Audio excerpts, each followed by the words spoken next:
जरा सोचिए, 5 दिन का टेस्ट मैच सिर्फ 2 दिन में खत्म। आज हम क्रिकेट इतिहास के सबसे तेज और सबसे रोमांचक एशेज टेस्ट मैचों में से एक की कहानी को परत दर परत खोलेंगे।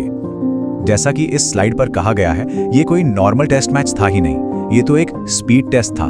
तो चलिए इस 2 दिन के क्रिकेट के तूफान की हर एक गेंद का विश्लेषण करते हैं। पर्थ में दूसरे दिन की सुबह हवा में सिर्फ ठंडक नहीं बल्कि जबरदस्त तनाव भी था। ऑस्ट्रेलिया पहले से ही हार की कगार पर था, क्योंकि पहले ही दिन सोचिए 19 विकेट गिर चुके थे। ये अपने आप में एक रिकॉर्ड है। ऑस्ट्रेलिया के आखिरी बल्लेबाज नेथन लायन और ब्रेंडन डॉगेट मार्क वुड की तूफानी गेंदों के सामने एकदम बेबस नजर आ रहे थे। मतलब उनकी बॉडी लैंग्वेज से साफ लग रहा था कि भाई इस आग से बचकर जल्दी से जल्दी पवेलियन की सुरक्षा में लौटना है। और हुआ भी बिल्कुल वही। ऑस्ट्रेलियाई पारी कुछ ही मिनटों में सिमट गई और इसके साथ ही इंग्लैंड को मिली 40 रनों की बढ़त। अब क्रिकेट में, खासकर टेस्ट मैचों में, ये नंबर सुनने में बहुत छोटा लग सकता है, लेकिन सवाल ये है कि इस पिच पर क्या ये वाकई छोटा था? नहीं, बिल्कुल नहीं। जैसा कि आप देख सकते हैं, इस पिच पर जहां विकेटों का मेला लगा हुआ था, 40 रनों की बढ़त 400 के बराबर थी। ये एक साइकोलॉजिकल जीत थी जिसने इंग्लैंड को ड्राइवर सीट पर लाकर खड़ा कर दिया था। तो अब बारी थी इंग्लैंड की बल्लेबाजी की। उम्मीद तो यही थी कि वो अपने आक्रामक बेसबॉल अंदाज यानी मारो या मरो की स्ट्रैटेजी से एक ऐसी बढ़त बना लेंगे जिसे पार करना ऑस्ट्रेलिया के लिए नामुमकिन हो जाए। लेकिन खेल में ट्विस्ट तो पहली ही गेंद पर आ गया।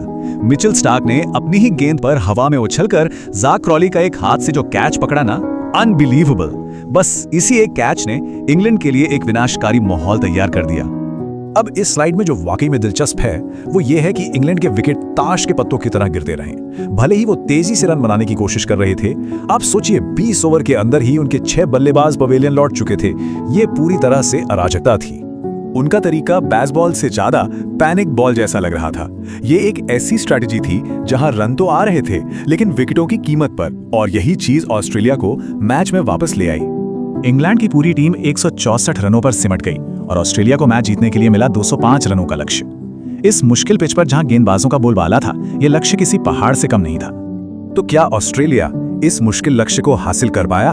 चलिए अब देखते हैं मैच के अंतिम और सबसे रोमांचक सत्र में क्या हुआ।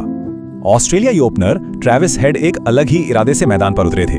उन्होंने पहली ही गेंद से इंग्लैंड के गेंदबाजों पर ऐसा हमला बोला मानो वो कोई बल्लेबाज नहीं बल्कि एक ट्रेविस मिसाइल हो। उन्होंने खेल का रुख पूरी तरह से बदल दिया। अपना अर्धशतक बनाने के लिए उन्होंने सिर्फ 36 गेंदें ली।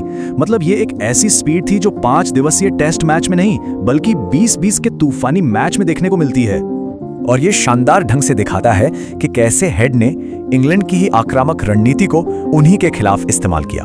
इंग्लैंड के खिलाड़ी शायद यही सोच रहे होंगे, भाई ये बेसबॉल तो हमने बनाया था, ये ऑजी बॉल कहां से आ गया? उनका ये तूफानी शतक एक ऐसा नॉकआउट पंच था जिसने इंग्लैंड की मैच जीतने की जो भी बची खुची उम्मीदें थी उन्हें भी पूरी तरह से खत्म कर दिया।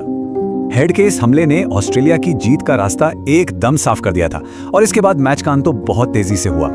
और फिर स्टीव स्मिथ ने विजयी रन बनाए और ऑस्ट्रेलिया के लिए एक ऐसी ऐतिहासिक और अविश्वसनीय जीत पक्की हो गई जो सालों तक याद रखी जाएगी।